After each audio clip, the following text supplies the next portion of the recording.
Olá, queridas irmãs, queridos irmãos. Começamos mais um programa, O Espírito da Letra, analisando a obra de André Luiz, Espírito através da mediunidade de Francisco Cândido Xavier.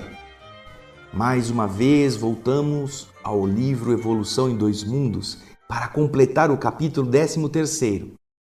Na semana passada pudemos dar início e você viu coisas muito interessantes falando sobre a matéria do plano espiritual, como que ela se constitui, como que no plano espiritual os elementos também se organizam, como que ainda as leis físicas têm a influência sobre eles, como que também gira o mundo do plano espiritual, como gira o núcleo da Terra, a sucessão dos dias e das noites.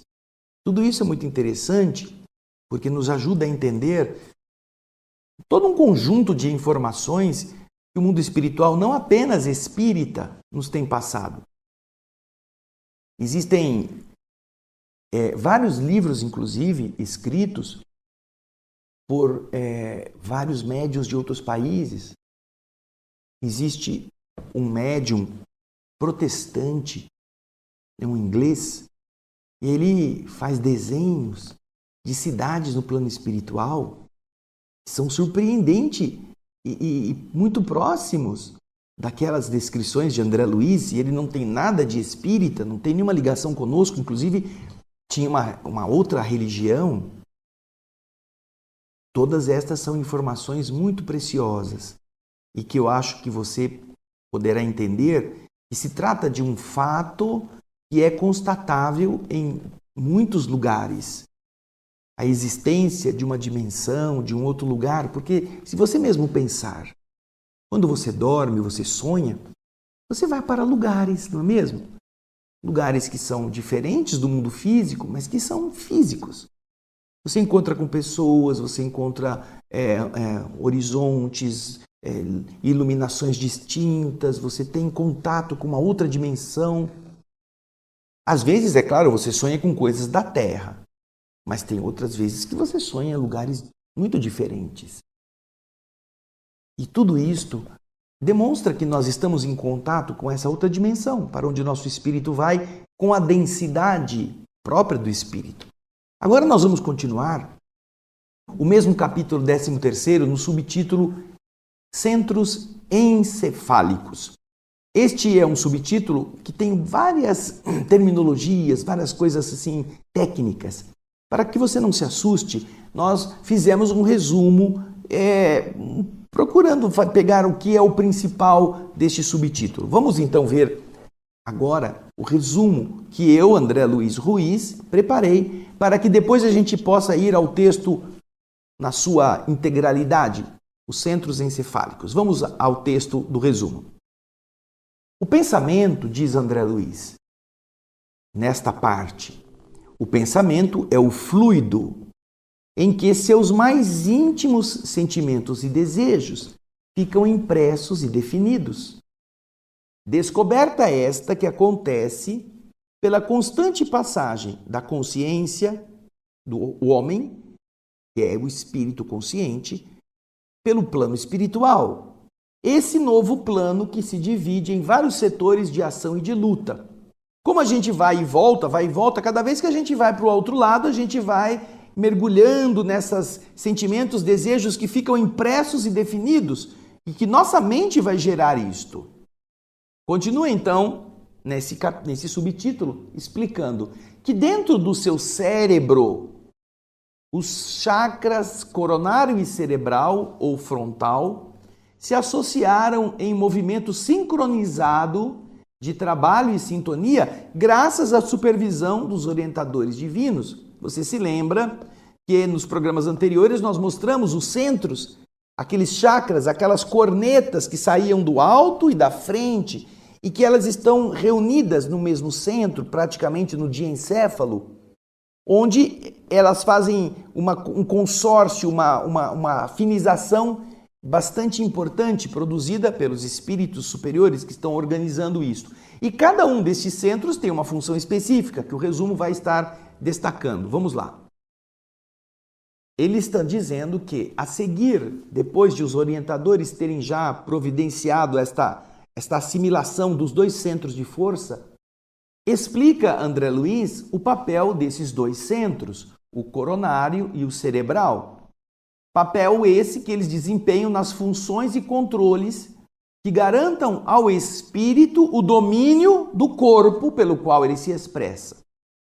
O pensamento, este fluido mental, é secreção sutil da mente que influencia toda a região cortical, toda a região do córtex cerebral e as zonas sensitivas, vitalizando e dirigindo o universo orgânico, espalhando-se depois que ele vitaliza tudo isso, ele se espalha em seguida em torno do corpo físico, produzindo uma psicosfera ou um halo psíquico, como acontece com a chama da vela. Você vê a chama, o fogo, e vê um campo luminoso em volta da vela. Você vê ali aquela estrutura que se ilumina pela força da própria chama.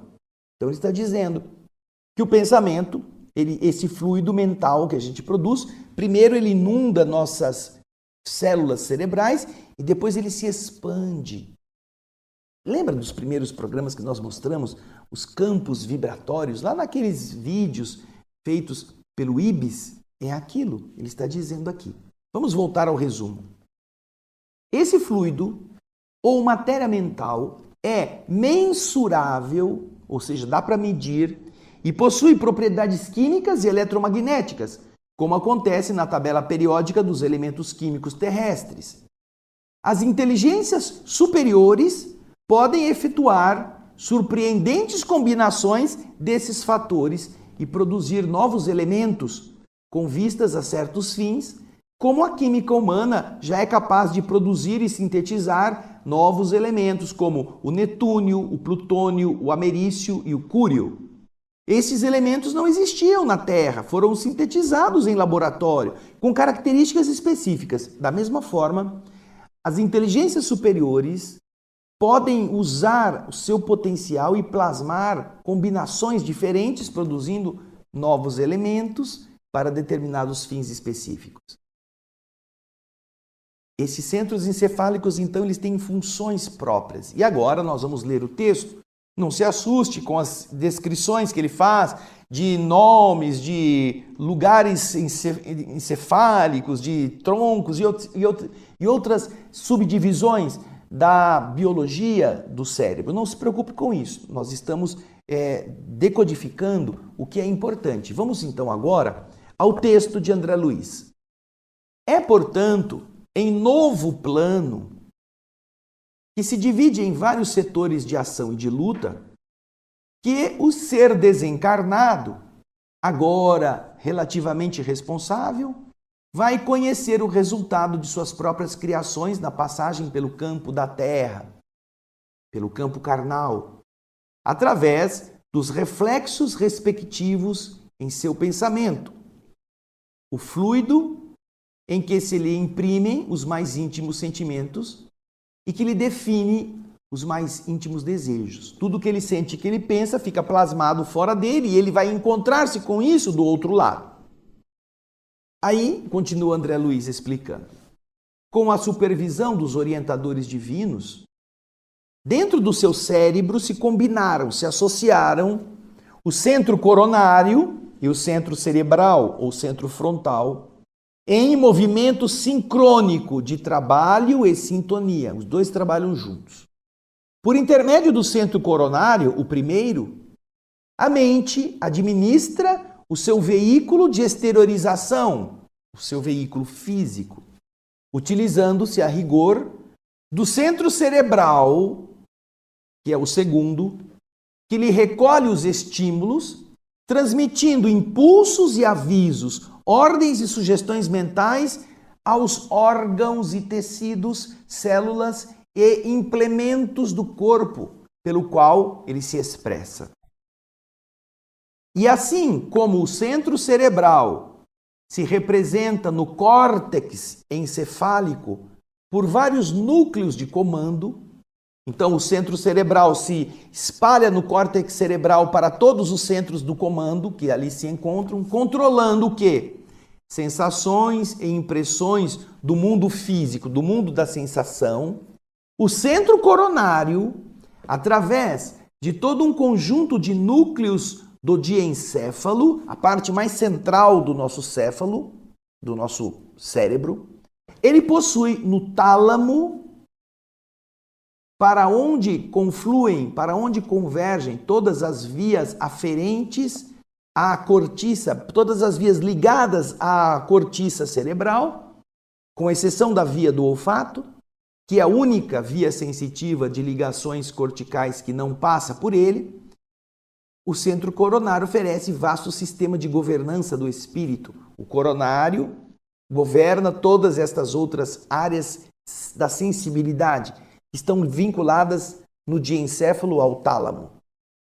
Aí, nessa delicada rede de forças, através dos núcleos intercalados nas vias aferentes, através do sistema talâmico de projeção difusa e dos núcleos parcialmente abordados pela ciência da Terra, quais os da linha média, que não se degeneram após a extirpação do córtex, segundo experiências conhecidas, através disso, ele derrama, o pensamento derrama, ou o fluido mental, ele derrama por uma secreção sutil, não do cérebro, mas da mente, fluido que influencia, primeiro, por intermédio dos impulsos repetidos, toda a região cortical e as zonas psicosomatosensitivas, as zonas do perispírito e do corpo físico ligadas às sensações, vitalizando e dirigindo todo o campo biológico.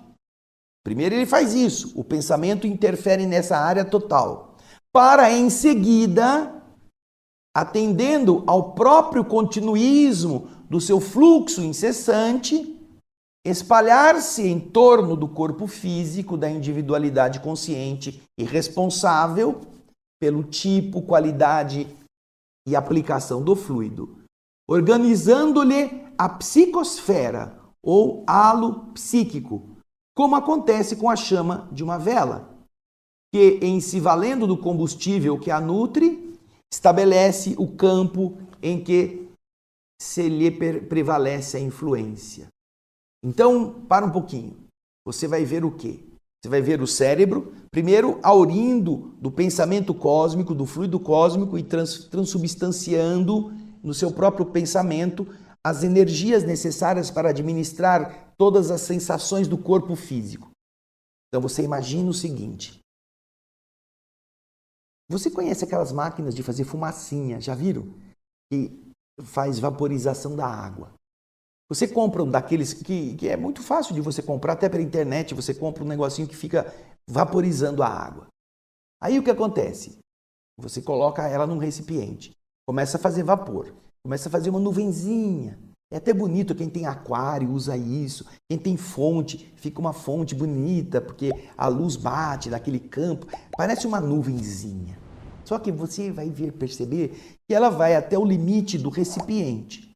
Quando aquilo já está cheio daquela nuvenzinha, ela passa por cima do vidro e começa a cair para fora. Ela vai desbordando.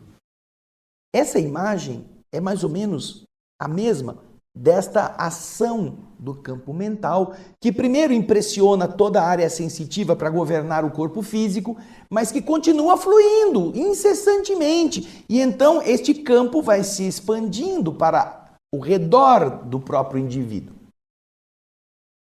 Como a chama da vela, que fica acesa e enquanto está acesa, ilumina a sua volta. Você vê a chama e você vê um campo luminoso bem em volta da chama.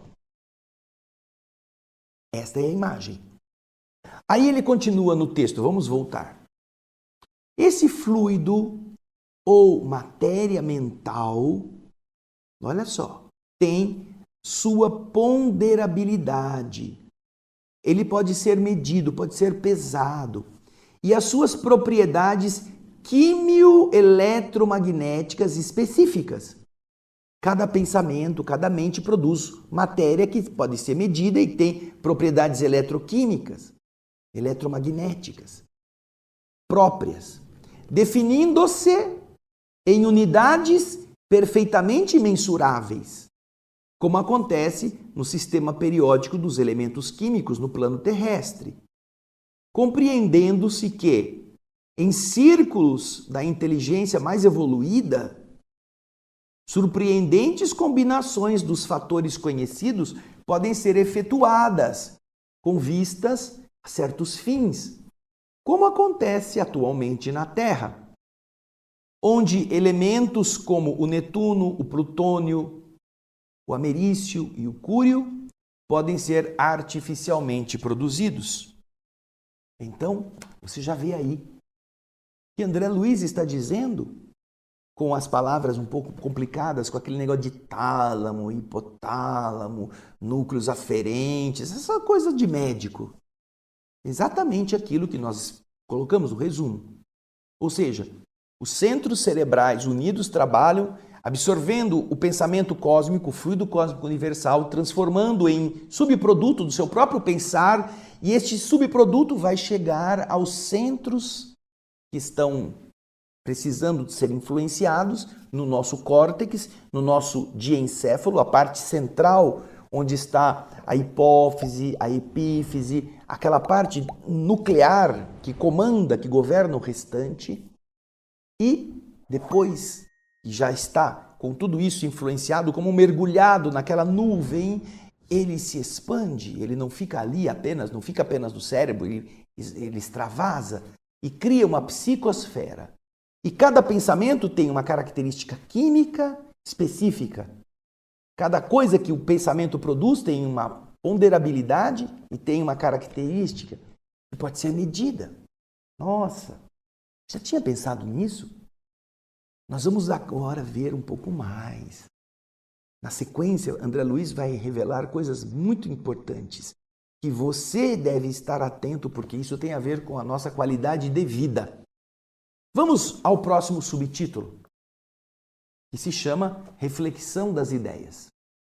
Ele está trabalhando com partícula, a partícula do pensamento. É como se fosse o elétron, a partícula do átomo.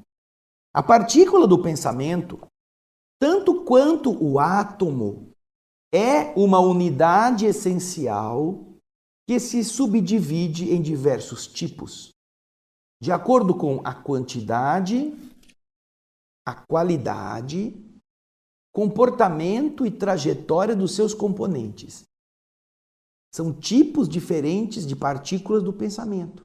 Essa partícula, semelhante ao que é o átomo físico, átomo este que é o quê? É uma força viva e poderosa no contexto, no seu contexto, mas que é também passiva diante da inteligência que a move para o bem ou para o mal, como se você imaginasse a radioterapia, o raio-x, são ações que utilizam o átomo, mas a bomba atômica também.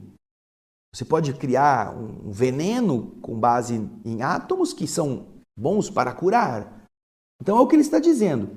Essa partícula, semelhante ao que é o átomo físico, e o átomo físico ele é passivo, ele pode ser influenciado para o bem ou para o mal, ele diz que essa partícula, apesar de viva e poderosa, oriunda do espírito que a produz, ela também é passiva, a partícula do pensamento, amoldando-se ao sentimento que a conforma para o bem ou para o mal, podendo acumular-se, reunir-se bastante pensamento ruim em fluido gravitante, em fluido que fica em volta, ou em fluido libertador, que se esparge. Pode ser ácido ou balsâmico, pode ser doce ou amargo, pode ter características de alimento ou pode ser esgotante, pode vivificar ou ser mortífero, segundo a força do sentimento que o gere e configure, podendo ser chamado, esta partícula, esse poder de plasmagem, podendo ser chamado, por falta de um termo melhor, como raio da emoção ou raio do desejo, é a vontade. Emoção ou desejo que lhe fazem a diferenciação de massa e trajeto, impacto e estrutura. Esse fluido mental é o veículo que carrega não somente as sensações das criaturas encarnadas que convivem e se influenciam umas às outras, mas também as imagens que transitam entre os desencarnados afinizados pela reflexão natural e incessante. Tanto encarnados podem se relacionar utilizando-se deste fluido mental, quanto também os desencarnados que se afinizam estão vivendo sob esta criação. Desta forma, diz André Luiz no resumo que fizemos, espíritos superiores transmitem noções mais nobres aos espíritos desencarnados da Terra, que são inferiores a eles. E estas entidades desencarnadas, em contato com tribos encarnadas do Paleolítico, quando o homem encarnado estava na caverna, as entidades inferiores que estavam em volta deles recebiam as influências mentais das entidades superiores e, a partir deste contato com as tribos encarnadas do Paleolítico, fazem estas mesmas imagens ou ideias chegar ao chão planetário, melhorando seus horizontes evolutivos com vistas ao progresso. Assim, a reflexão das ideias surge entre as duas esferas como um entranhado circuito de forças. Estas ideias se valem da força bioquímica, eletroquímica, eletromagnética que o pensamento possibilita. E a troca de ideias, por isso que você se sente bem na presença de pessoas que são compreensivas para os seus ideais. Por isso que os ideais são harmônicos ou são repulsivos quando são muito diferentes. Por isso que muitas pessoas não conseguem compreender porque não se dão bem com uma pessoa ou até mesmo com pessoas da própria família, porque há um choque desses padrões. Dá curto-circuito, sai faísca. E não é apenas figurativamente que estamos falando. Quando você vai lá no capítulo do Evangelho, segundo o Espiritismo, que fala do amor ao inimigo, amai os vossos inimigos, você vai encontrar ali uma frase interessante, quando ele explica como é o amor ao inimigo.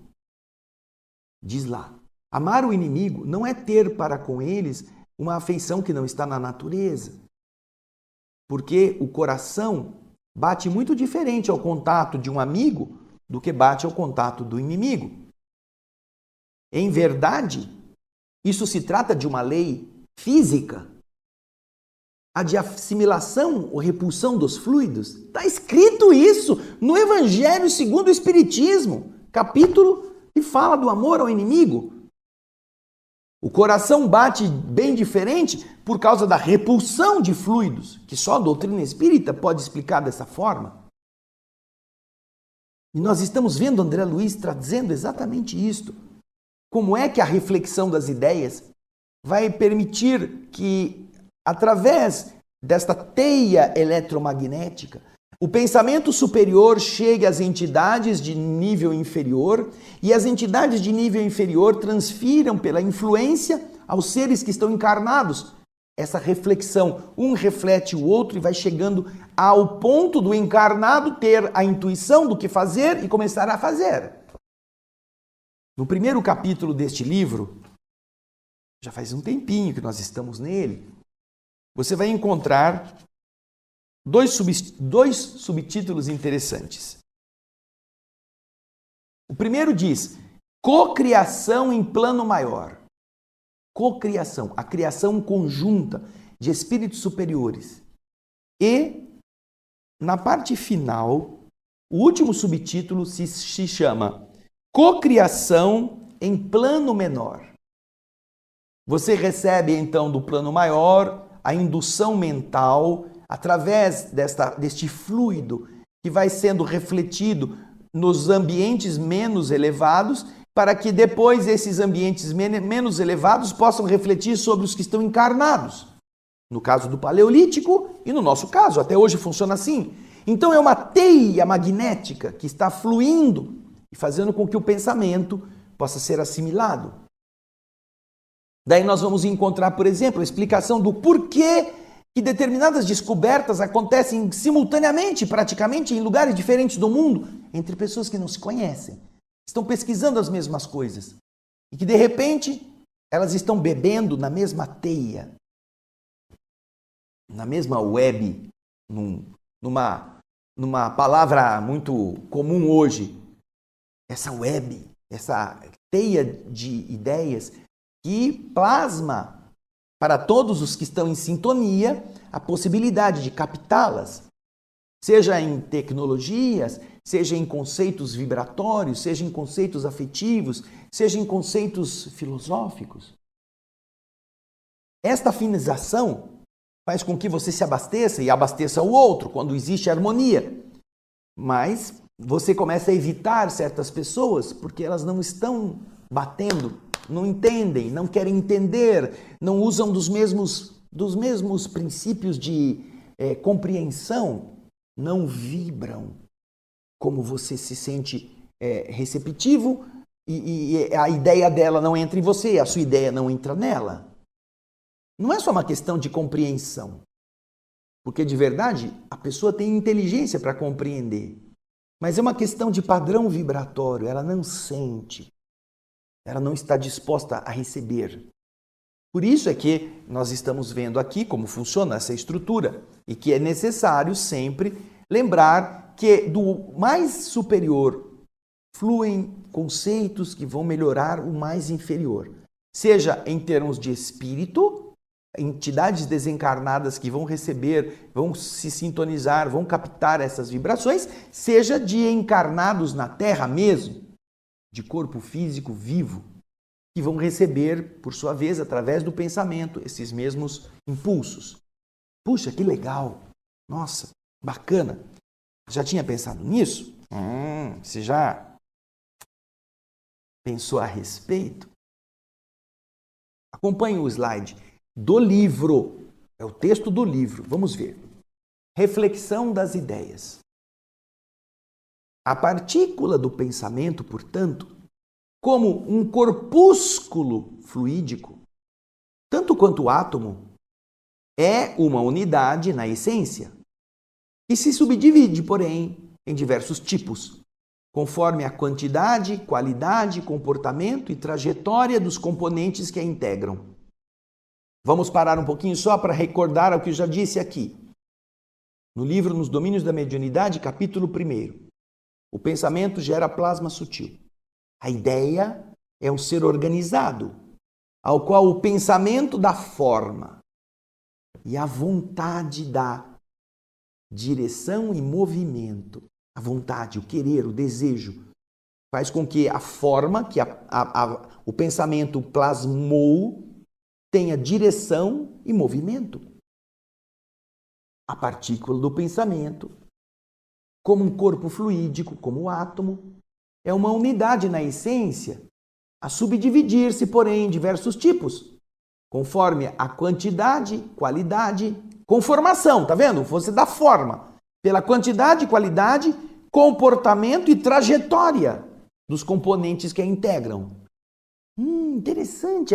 E assim como o átomo é uma força viva e poderosa na própria contextura, passiva, porém, diante da inteligência que a mobiliza para o bem ou para o mal, a partícula do pensamento, embora também viva e poderosa na composição em que se derrama do espírito que a produz, é igualmente passiva perante o sentimento que lhe dá forma e natureza para o bem ou para o mal, convertendo-se por acumulação em fluido gravitante ou fluido libertador, em ácido ou balsâmico, em doce ou amargo, em alimentício ou esgotante, em vivificador ou mortífero, segundo a força do sentimento que o tipifica e configura, nomeável por falta de uma terminologia equivalente, como raio da emoção ou raio do desejo, do querer. Força essa que lhe opera a diferenciação de massa e trajeto, impacto e estrutura. Com o fluido mental, carreiam-se desse modo não apenas as disposições mentosensitivas das criaturas, o que ela está sentindo no pensamento, em atuação recíproca, mas também as imagens que transitam entre os cérebros que se afinam pela reflexão natural e incessante, estabelecendo-se as ideações, as concepções progressivas, que originalmente, vertidas dos espíritos superiores, transmitem aos desencarnados da Terra as noções de civilização mais apurada. E por essas mesmas entidades desencarnadas, em contato com as tribos encarnadas lá do Paleolítico, semelhantes noções descem para o chão planetário, disciplinando as criaturas e ofertando-lhes novos horizontes à visão e ao entendimento. Então, pela reflexão das ideias, surge entre as duas esferas entranhado circuito de forças. As duas esferas agora estão unidas neste poder de ação e de reação pela mente. Então você vê os espíritos chegando ao homem primitivo, intuindo, transmitindo ideias à sua mente para ele começar a fazer utensílios, para ele mexer com as coisas, para ele começar a melhorar-se como um produtor. E é o que nós vamos ver agora na inteligência artesanal. Vamos lá ao resumo. Inteligência artesanal. O plano físico é o berço da evolução. E o plano espiritual é quem o aprimora. O primeiro, o berço físico, possui o sopro da vida orgânica, em que o segundo, o plano espiritual, o aperfeiçoa, e a reencarnação é o mecanismo que multiplica as experiências para a soma, para a aquisição, para o adicionar das melhorias. Quanto mais existências vão sendo vividas, mais experiências vão se acumulando. A desencarnação ou a morte física possibilita a retirada das parcelas inúteis ao progresso do espírito. Você vai fazer análise, isso não serviu, eu fiz errado, não era assim que eu tinha que ter feito, isso eu vou jogar fora. E então estabelece uma aferição, um cotejo, como que fosse uma avaliação. Você vai aferir, você vai medir o que você fez de bom e de ruim. Uma aferição dos resultados de cada espírito, que o faz enobrecido ou endividado perante a lei. Você fez muito bem, parabéns. Você venceu os seus próprios limites. Ou então você pisou no tomate, você não fez direito, você não seguiu como devia. Com a solidificação do processo criador do fluido mental, quando o homem vai e volta, ele percebe que ele está transformando o fluido cósmico em fluido mental que ele mesmo produz entre as duas esferas, não é? O homem inicia um novo ciclo de cultura. A mente do homem primitivo se mostrava limitada, inexperiente, mas já era capaz de absorver, mesmo que em pequena quantidade, as ideias renovadoras que lhe eram sugeridas pelo plano superior. E então, por esse mecanismo de reflexão, ele recebe a ação mental de seres superiores e então pensa e começa a atuar. Mesmo nos homens mal saídos da selva, observa-se então a inteligência artesanal. Artesanal, aquilo que começa a ser feito um por um, pedacinho por pedacinho. Não é uma industrial, não é feita em grande, larga expressão. É feita copo por copo, faca por faca, artesanalmente. Então ele está dizendo que a inteligência que começa a ser modelada é esta, a chamada inteligência artesanal, criando no mundo a indústria elementar do utensílio. Utensílio, aquilo que você vai produzir para melhorar o desempenho. Com a produção de elementos artesanais, o homem facilita as tarefas da sobrevivência, fabricando anzóis, arpões, burilando sílex, aquela pedra que ele usava para facilitar o corte, e plasmando a roda, que lhe facilite o trabalho em geral. É assim que as coisas começam. Utilizando o pensamento que vem do alto, vamos começar então. Pega um pedaço da pedra, veja como ela corta bastante, dá para usar como faca. É mesmo, que legal! E se eu colocar a carne no fogo, ela cozinha, fica mais molinha, não dá dor do dente. Dá para fazer coisa boa. É assim que a inteligência artesanal começa a refletir as sugestões que vêm de mais alto. Agora vamos ao texto. Vamos ler o que André Luiz está explicando para a gente. Inteligência artesanal. O plano físico é o berço da evolução que o plano extrafísico aprimora. O primeiro insufla o sopro da vida, o plano físico, cujas edificações o segundo, o plano extrafísico, aperfeiçoa. A reencarnação multiplica as experiências, somando-as pouco a pouco.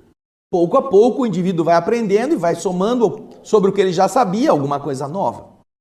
Aí vem a desencarnação. A desencarnação subtrai do espírito, as parcelas inúteis ao progresso dele e divide o que sobrou, definindo os resultados com que o espírito se encontra enobrecido ou endividado perante a lei. Limpa o que não presta e o que você fez é bom ou é ruim. Então você precisa melhorar nisso ou precisa manter mais daquilo. Consolidada a incessante eclosão, o incessante surgimento do fluido mental, uma vez que entre as duas esferas o homem consegue agora manipular o pensamento, começa para o homem então um novo ciclo de cultura. Em verdade, a mente da era paleolítica, da era primitiva, do homem da caverna, se mostra ainda limitada, prematura, neófita, inexperiente. Porém, ela já possui a capacidade de assimilação. Ela não está assim tão atrasada, tão incapaz, que não possa absorver, ainda que em baixa dosagem, as ideias renovadoras que lhe são sugeridas no plano superior. Em razão disso, por essa reflexão possível, um vai refletindo o que o outro está sugerindo, aparece entre os homens mal saídos da selva a inteligência artesanal, instalando no mundo a indústria elementar do utensílio. Por essa indústria, que é o de fazer, de fabricar, o habitante do Império Verde, da floresta, encontra meios de efetuar com mais segurança velhos atos instintivos. Ele tinha que comer, ele tinha que caçar. Como é que ele vai fazer agora? A mente o ajuda, utilizando o varapau, uma vara comprida, para alongar o braço na colheita dos frutos que não conseguia chegar, eram de difícil acesso. Que outra forma? Fabricando anzóis e arpões que lhe substituam os dedos na profundeza das águas. Que outra forma? Burilando, afiando, entalhando o sílex, a rocha, cristal de rocha, que lhe veicule a energia dos punhos. Através dessa rocha dura, os punhos podem cortar com mais facilidade. E também ajudando a plasmar a roda, que lhe poupe, de alguma sorte, o sacrifício dos pés. É assim que nós estaremos aprendendo e vamos chegar na parte final com o plasma criador da mente. Vamos ver. O fluido mental, com as qualidades magnéticas de indução, será o responsável pela aceleração do progresso. Recebendo pensamentos elevados das esferas sublimes, nos campos da cultura e da beleza, chegam-lhe os grandes princípios da religião e da ciência, da virtude, da educação, da indústria e da arte, e a mente do homem fica marcada para a renovação do seu corpo espiritual e consequente reflexo em seu corpo físico, que por força disso busca adequar-se a novos hábitos. Isso levará milhares de anos, aperfeiçoando a sensação e o automatismo, o instinto e a inteligência. Porém, com o fluir do plasma criador proveniente da mente, em círculos contínuos, vai se solidificar o processo da reflexão avançada entre o céu e a terra, fazendo com que os fluidos mentais ou pensamentos atuantes no reino da alma imprimam radicais transformações no corpo espiritual e físico ao longo de tantas civilizações que existiram e se extinguiram para novamente se refazerem de forma melhor, e nas quais o homem, herdeiro da animalidade instintiva, vai progredindo até hoje no rumo da própria elevação aos verdadeiros atributos da humanidade. Com isso ele termina este capítulo. E o texto está aí para você acompanhar a leitura original do que André Luiz disse. É pelo fluido mental, com qualidades magnéticas de indução, que o progresso se faz novamente acelerado. Pela troca dos pensamentos de cultura e de beleza, em dinâmica expansão, que vai ativa os grandes princípios da religião e da ciência, da virtude e da educação, da indústria e da arte, descem das esferas sublimes e impressionam a mente do homem, traçando-lhe profunda renovação ao corpo espiritual, que se refletirá no corpo físico, que gradativamente se acomoda aos novos hábitos. Épocas imensas gastará o princípio inteligente para edificar os prodígios da sensação e do automatismo, do instinto e da inteligência rudimentar.